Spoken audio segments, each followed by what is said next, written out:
A credit card and a mortgage are the same thing. Both are debt. Someone hands you money now, you pay it back later with interest. You've been taught they're opposites. One's good debt, one's bad debt. Sort your loans into the right buckets and you'll be fine. That advice isn't just oversimplified, it's the reason millions of people who believe they're being responsible are quietly getting poorer. Whether a debt makes you richer or poorer has almost nothing to do with what you borrowed it for. It comes down to a single number. One most borrowers have never calculated for even one of their loans. By the end of this video, you'll be able to run that number on your mortgage, your car loan, and your credit card, and know in dollars which ones are building your wealth and which ones are draining it. The people who use debt to get rich aren't smarter than you. They just know this number. I know how that sounds. Let me earn it. Debt has exactly one definition. Someone gives you money now, and you agree to give it back later, plus a fee for the privilege. That fee is the interest rate. A mortgage, a car loan, a student loan, a credit card balance, the money a corporation raises, the money the federal government borrows. Every one of them is the same instrument. Money now, money back later, plus a rate. The difference is people fixate on what you bought with it, whether it felt responsible, whether your parents would approve, are labels stuck on the outside of the box. The machine inside the box is identical. The standard advice takes that machine and drops it into one of two bins. Good debt, a mortgage, a student loan, anything that buys an asset.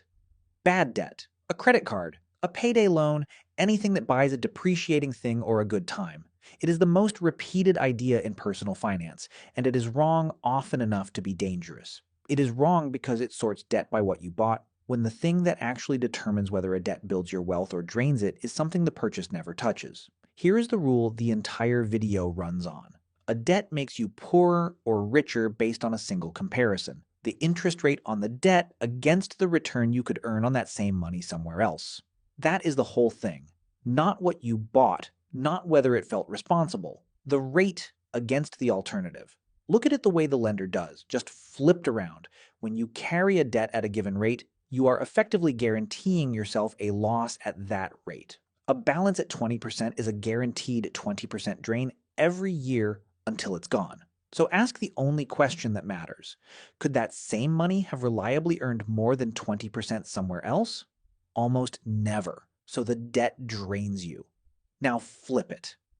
A fixed debt at 3%, while your money earns 8 or 10% invested, that debt is quietly making you richer because you are borrowing cheap and earning more. Same instrument, opposite outcome. The only thing that changed was the number. Every dollar figure in the rest of this video is that one rule, operating on real loans owed by real people. So let me introduce two of them. Meet Jake. By every conventional measure, Jake is responsible. He has never missed a payment in his life. He keeps a budget. He pays bills the day they arrive. He would tell you with complete sincerity that he is good with money. Jake also carries about $8,000 on his credit card, month to month, the way roughly half of American cardholders do. He thinks of it as a manageable background fact of adult life, like a phone bill. He puts a couple $100s toward it each month, the balance drifts down slowly, and he feels fine. Here's what Jake has never calculated. His card charges 21.5%, the average rate Americans actually pay on the balances they carry. On $8,000, that is $1,720 a year, in interest alone. Not paying down the debt, renting it. That is $143 every month leaving his account and accomplishing nothing. Money that disappears before it touches a single dollar of what he owes. And because Jake pays only about $200 a month, most of which is interest, the debt is extraordinarily patient. At that pace, it takes him 71 months, nearly 6 years to clear an $8,000 balance. And along the way, he hands the bank $6,200 in interest. He pays over $14,000 to retire an $8,000 debt. Jake, the one who never misses a payment, is running a small permanent donation to his bank, and he has never once felt it as a crisis because it never arrives as one. Now meet Brian. Some of you met Brian in the last video. He is the one who bought the house. Brian has a 30-year fixed mortgage at 6.5%. By the good debt, bad debt sorting, Brian is fine. A mortgage is good debt, end of story. But Brian's defining trait is not his mortgage. It is what he refuses to do. Brian does not carry a balance on anything that costs more than that mortgage. No revolving card, no financed furniture, no stack of buy now, pay later. When he has money left over each month, it does not drift in checking and it does not feed a credit card balance because he doesn't have one. It goes to work. Say Brian invests $500 a month, the same kind of money Jake is feeding to his card. At a 10% return, the long-run figure people quote for the stock market, $500 a month grows to about $102,000 in 10 years, $380,000 in 20, and just over $1.1 million in 30. I want to be honest about that last number, the way this channel always is. 10% is the nominal figure, before inflation. In today's real dollars, it lands closer to $610,000. Still, from $500 a month, and from nothing more exotic than refusing to stand on the wrong side of a line. Look at what divides these two men, because it is not income, and it is not discipline. Jake is disciplined. He pays every bill on time. It is not even the presence of debt. Both of them have it. The only difference is which side of one line they are standing on. Jake's money is committed at 21.5%, working against him. Brian's money is committed at 10%, working for him, while his cheapest debt sits below that. Same paycheck. Same instrument. One number, pointed in opposite directions. So what is that line exactly? Where does it sit? That is the number nobody calculates. And it is worth getting precisely right. The line is the point where your debt's interest rate crosses the return you could earn on your money elsewhere. Below the line, the debt is cheaper than what your money can earn, so you keep the debt and put the money to work. Above the line, the debt costs more than your money can earn, so you kill the debt first. Every debt decision in personal finance is just locating this one crossover, loan by loan. So where is it? You need a number for what your money earns elsewhere, and the honest answer has two versions. The safe version, cash in a high-yield savings account, or Treasury bills, earns about 4% right now with no risk.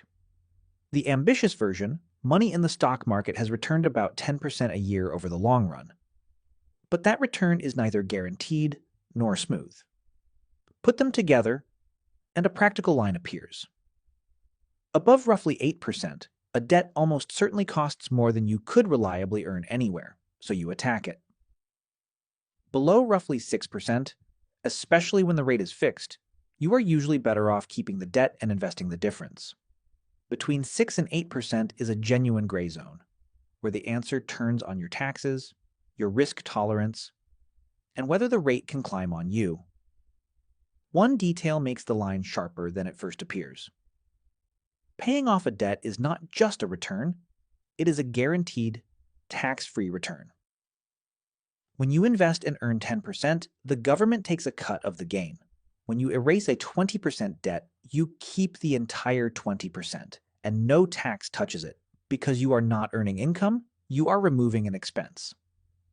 That is why high-rate debt is worse than it looks, and why killing it is better than it looks. Which brings us to the single most useful fact in this video. Go back to Jake's card at 21.5%. When Jake pays it off, he is not avoiding a bill.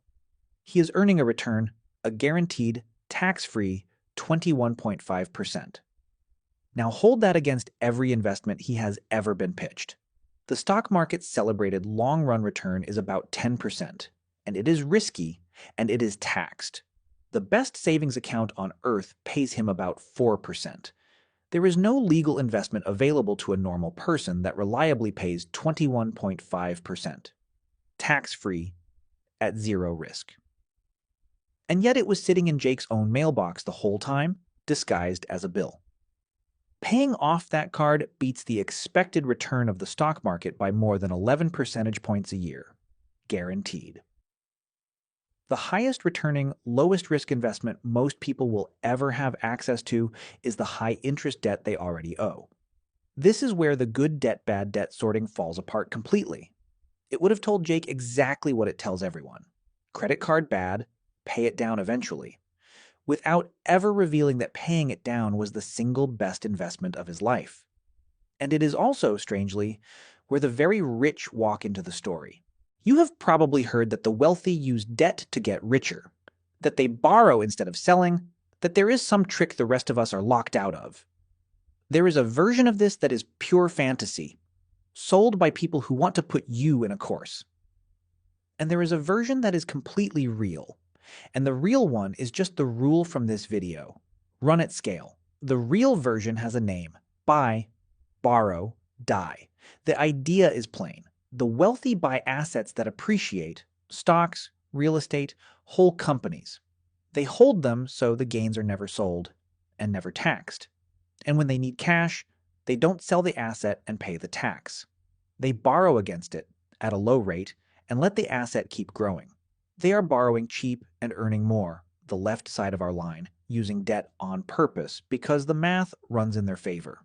The strategy is real enough that lawmakers keep trying to close it, and prominent enough that Jeff Bezos went on television this year to deny he uses it at all, saying he didn't even know where the idea came from. Whether or not any single billionaire uses it, the mechanism is not exotic. It is the same rule Brian is using on his mortgage. Here is that mechanism scaled to a normal person. Imagine you need $50,000 and you have it sitting in investments. The obvious move is to sell, but selling triggers tax. Say 30,000 of it is gains, taxed at 15%. So you hand the government $4,500 and you give up all the future growth on what you sold.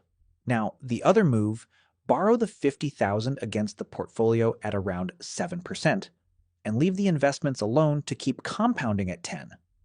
You pay 7, you earn 10, you keep the 3-point spread, about $1,500 in the first year, and you defer the entire tax bill, that is buy, borrow, die, minus a few zeros. Same rule, same line. I am not going to pretend this is free. Borrowing against your investments adds real risk. If the assets fall hard, the loan can be called, and you can be forced to sell at the worst possible moment. This is the advanced end of the spectrum, and it is not where anyone should start. I include it because it proves the point. What the rich are doing with debt is not a different game. It is the same line you now know how to find, with more zeros and more risk attached. So here's the answer to the question we opened with. Debt and wealth are not opposites. They are the same lever. Point it below the line. Borrow cheap, earn more. And debt builds wealth, whether you are Brian with a mortgage or a billionaire with a stock portfolio. Point it above the line, borrow expensive, earn nothing. And the identical instrument drains you, whether you are Jake with a credit card or anyone who never checked the number. The rich did not get handed a different tool, they just learned which way to point it, which means the only thing left to do is point yours. Pull up every debt you have and write its interest rate next to it. Then lay each one against the line. A credit card at 21.5%, far above the line, the highest return payoff available to you. Attack it first. A payday loan or a buy now, pay later balance creeping toward 30%. An emergency. Treat it like one. A personal loan around 12%, above the line, next in the queue. A car loan near 9%, above the line, though the gap is smaller. A student loan around 6.5%. Gray zone.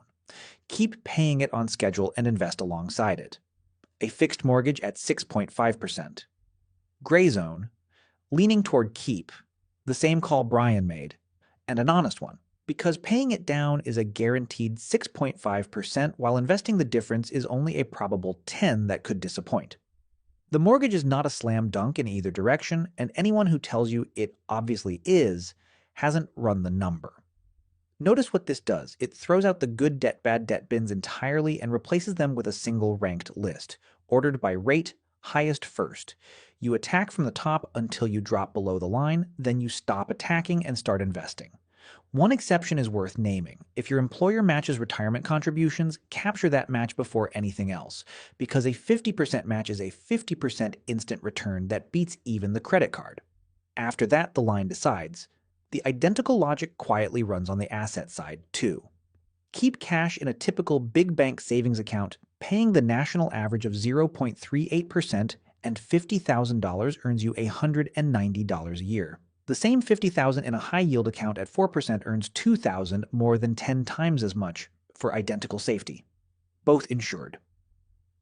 It is the mirror image of the debt rule.